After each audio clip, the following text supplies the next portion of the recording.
Louvado seja nosso Senhor Jesus Cristo. Nós vamos dar continuidade à nossa leitura do livro do Apocalipse de São João, nosso 17º encontro. Vamos trabalhar Apocalipse capítulo 5, do versículo 1 ao 6. Então, capítulo 5, versículo 1 ao 6. Vamos ouvir o texto e depois vamos refletir. Vi depois um livro na mão direita daquele que estava sentado no trono.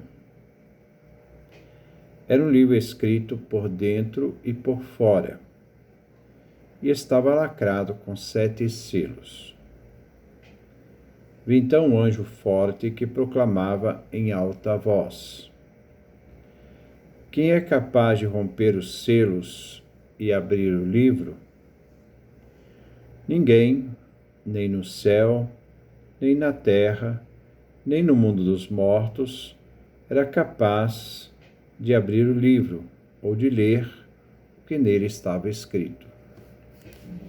Eu chorava muito, porque ninguém foi considerado capaz de abrir ou de ler o livro. Um dos anciãos me consolou: pare de chorar. O leão da tribo de Judá, o rebento de Davi, venceu. Ele é capaz de romper os selos e abrir o livro.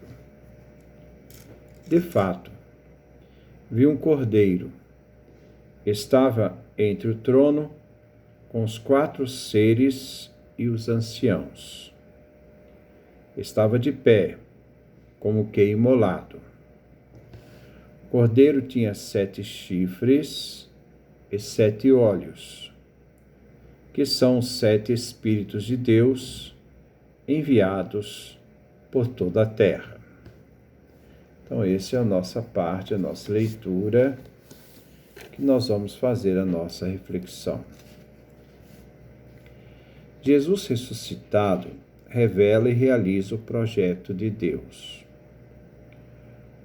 O livro completamente fechado, com 7 selos, e inteiramente escrito por dentro e por fora, está nas mãos de Deus Pai, aquele que está sentado no trono.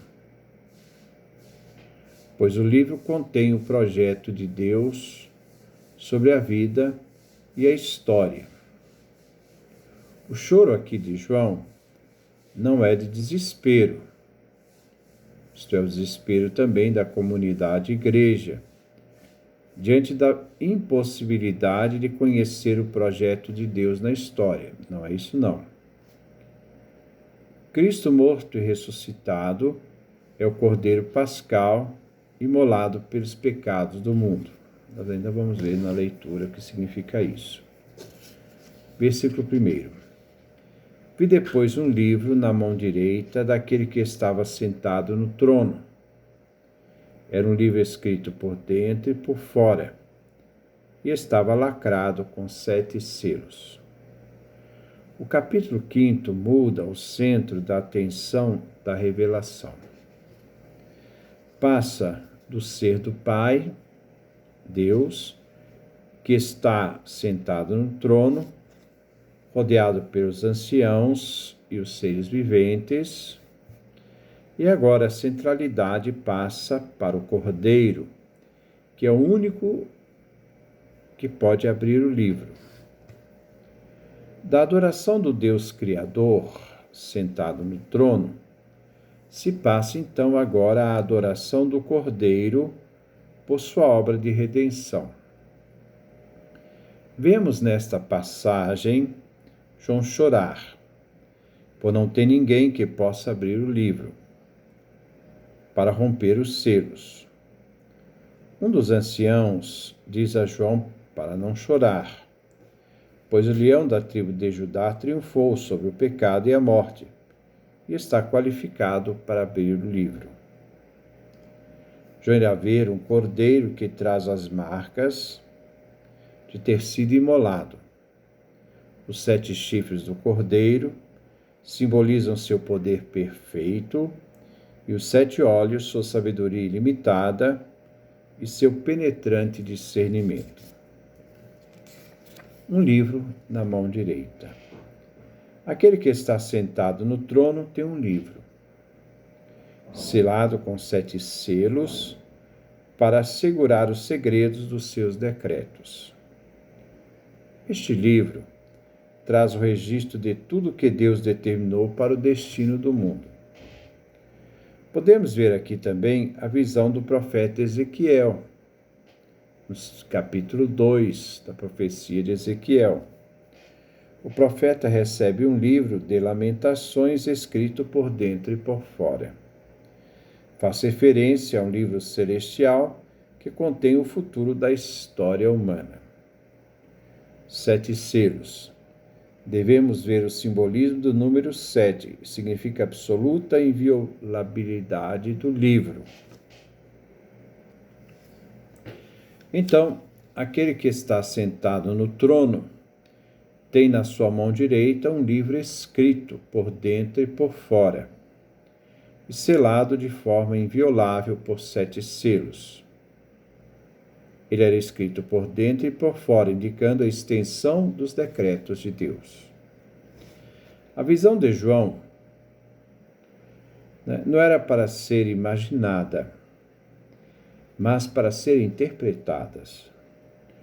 O livro é secreto, ele é selado, o selo dá garantia ao livro.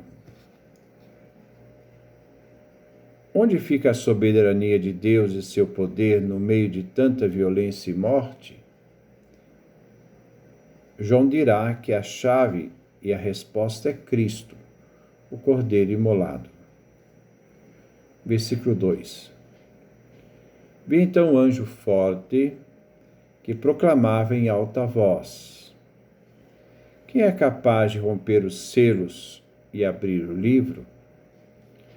Um anjo poderoso com voz forte, que faz um lamento para ver se tem alguém que seja digno de abrir os selos. Deus não conduz pessoalmente esta tarefa, mas tem um mediador, porque nem tudo é predeterminado na história, mas controlado. Porque tudo está escrito no livro, com validade absoluta, sem que se possa tirar nada do livro. A ênfase cai no intermediário. A chave é o Cordeiro. Jesus é o conteúdo do livro e a chave para ler nossa história. Cristo é a chave para entender o passado, o Antigo Testamento, o presente e o futuro. Versículo 3. Ninguém no céu, nem na terra, nem no mundo dos mortos era capaz de abrir o livro ou de ler o que nele estava escrito. O desafio chegou a todos, aos habitantes do céu, da terra e do mundo dos mortos, Sheol. A proclamação do anjo de voz forte do versículo 2 se faz ressoar em toda a obra da criação e seus seres. Mas ninguém foi capaz de abrir o livro, nem de revelar o que nele está escrito. Versículo 4. Eu chorava muito, porque ninguém foi considerado capaz de abrir ou de ler o livro. O plano de Deus vai ser frustrado se não tiver aquele que abre os selos, que quebre os selos, e assim possa abrir o livro. O plano de Deus para o universo.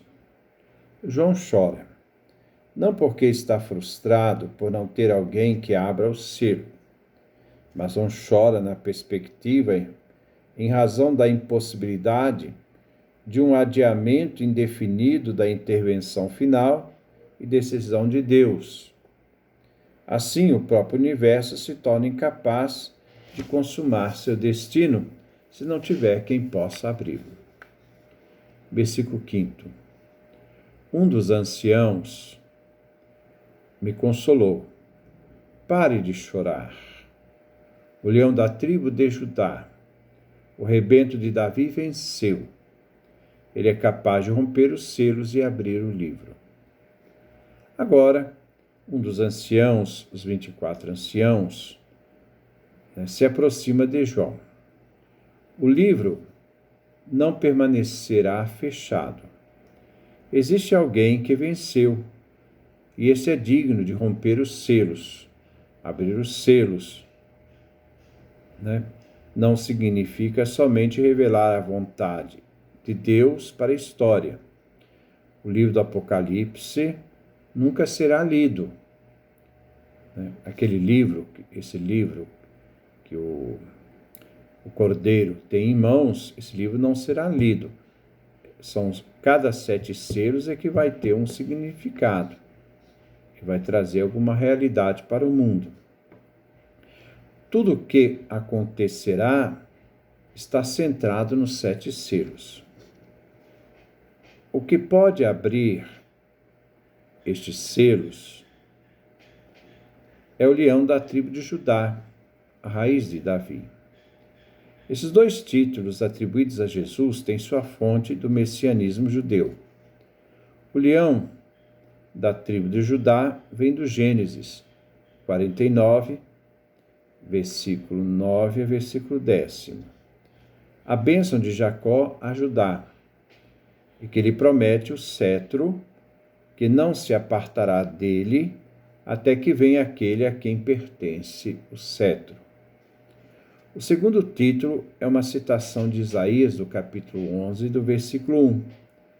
E brotará um renovo do tronco de Jessé, que tem em vista um rei ideal da linhagem descendente de Davi, e que julgará com justiça, dando início a uma era de paz. Jó não deve chorar, porque Cristo venceu uma vez para sempre. Esta vitória sobre Satanás e sobre a morte, na cruz por meio do ato de entrega livre de Jesus, mostra que só ele é digno de abrir o livro, romper o selo para revelar e levar a término a destruição final de todas as forças que se opõem ao reino de Deus. Versículo 6. De fato, vi um cordeiro, estava entre o trono com os 4 seres vivos e os anciãos. Estava de pé, como que imolado. O cordeiro tinha 7 chifres e 7 olhos, que são os 7 Espíritos de Deus enviados por toda a terra. O Cristo é o servo cordeiro que com seu sangue nos redimiu. Encontramos o texto do Êxodo, da remissão do sangue. O que vem acentuado é que este cordeiro venceu, está de pé, tem 7 chifres e 7 olhos. Os 7 chifres do cordeiro representam sua fortaleza irresistível, e seus 7 olhos simbolizam a visão que conduz a um conhecimento perfeito. São João está associando o cordeiro à realeza, antecipando o conteúdo do livro do Apocalipse, onde Cristo realiza a implantação do reino, tornado real por meio da sua vitória. O cordeiro do livro do Apocalipse é o Senhor dos Senhores, o Rei dos Reis, que triunfa sobre a besta e seus aliados. Apocalipse capítulo 17, do versículo 12 a 14. No livro de Enoque, capítulo 90, versículo 9, apresenta os macabeus como cordeiros com chifres. No testamento de José, ele é um cordeiro que destrói os inimigos de Israel. Capítulo 19, do versículo 8 a 9. Zacarias, no capítulo 4, versículo 10, diz que as 7 lâmpadas são os olhos de Javé que percorrem toda a terra. O cordeiro está de pé, sinal de vitória, embora tenha sido imolado. A morte é já vitória. A Páscoa, põe em evidência o triunfo da vida sobre a morte. O sacrifício não é um sacrifício cultual, mas um gesto de solidariedade com todos os sacrificados da história dos seres humanos, as vítimas do mal e do poder da ganância humana. É uma vitória das vítimas. E o cordeiro imolado que venceu a morte está de pé. Ele pode abrir os selos. Depois nós vamos dar continuidade à nossa leitura do livro do Apocalipse. Que Deus nos dê a sua graça, a sua bênção, a sua face resplandeça sobre nós.